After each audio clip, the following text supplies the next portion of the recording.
Bien, Monseigneur, Monsieur Jacques Tournier, ainsi de votre famille, mesdames, messieurs, chers amis, c'est pour moi beaucoup d'émotion ce matin que de me retrouver ici, car lorsque j'étais petit, que je venais au cinéma Villarceau, au catéchisme ici, ou lorsque je venais même servir la messe, avec quelques amis que j'ai retrouvés ici, je n'imaginais pas qu'un jour je serais ici dans cette situation pour effectivement venir dénommer cette esplanade René Tournier. Donc c'est un plaisir vraiment important pour moi. Et merci donc de m'avoir invité, d'avoir fait participer la guide à cette célébration. Je suis venu ici avec Karine Michel, qui est mon adjoint chargé des cultes, qui montre tout l'intérêt que nous portons à cet événement. Vous l'avez dit, je vais être assez rapide, vous l'avez dit l'essentiel, M. Tournier, mais c'est vrai que pour nous, cette église, c'est quelque chose d'absolument remarquable. Et on ne peut que se réjouir de ce projet de célébration, de dénomination de cette place qui va consacrer ainsi le talent de votre père.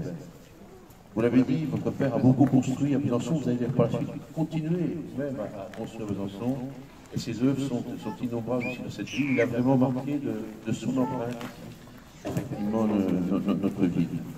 Et puis c'était une période un peu spéciale, c'était effectivement la période de l'entre-deux-guerres, et votre père a été de ces architectes qui ont su assimiler les progrès de la technique.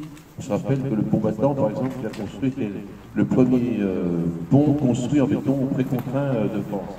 Et tout cela fait que cette ville a toujours su garder un caractère et garder du dynamisme. De cela, on doit aussi le remercier.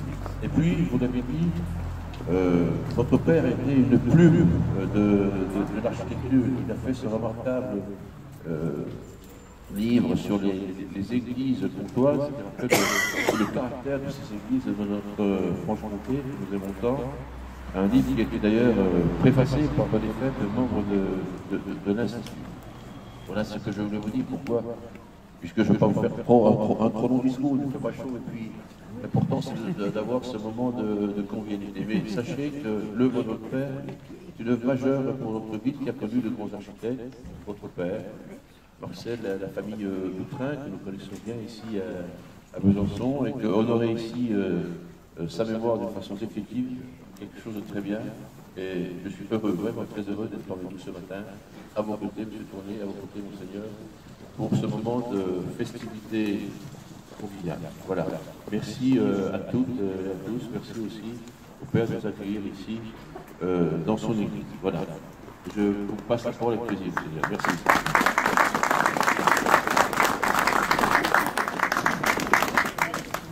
Merci beaucoup, Monsieur le maire, pour ces mots si chaleureux, si empreints de mémoire et d'histoire ici devant cette église Saint-Joseph. Merci, Monsieur Jacques Tournier, d'avoir été en quelque sorte le porte-parole de votre belle et grande famille.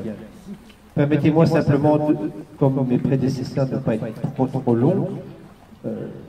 Voilà, je découvre depuis mon arrivée à Besançon le témoignage de René Tournier, celui que j'ai reçu, et permettez-moi de dire aussi ici que c'est celui d'un homme de foi. Et donc la nature et son éducation lui avaient confié, ont fait de lui, enraciné dans sa foi chrétienne, un bâtisseur visionnaire. Avant de poser sur le papier une œuvre, avant de voir la première pierre scellée, il est nécessaire de voir ce que deviendra l'œuvre qui est pensée. Et sa foi ainsi s'est inscrite dans la pierre, comme ici en cette église, comme s'il participait avec ardeur, à sa manière, à l'œuvre de la création.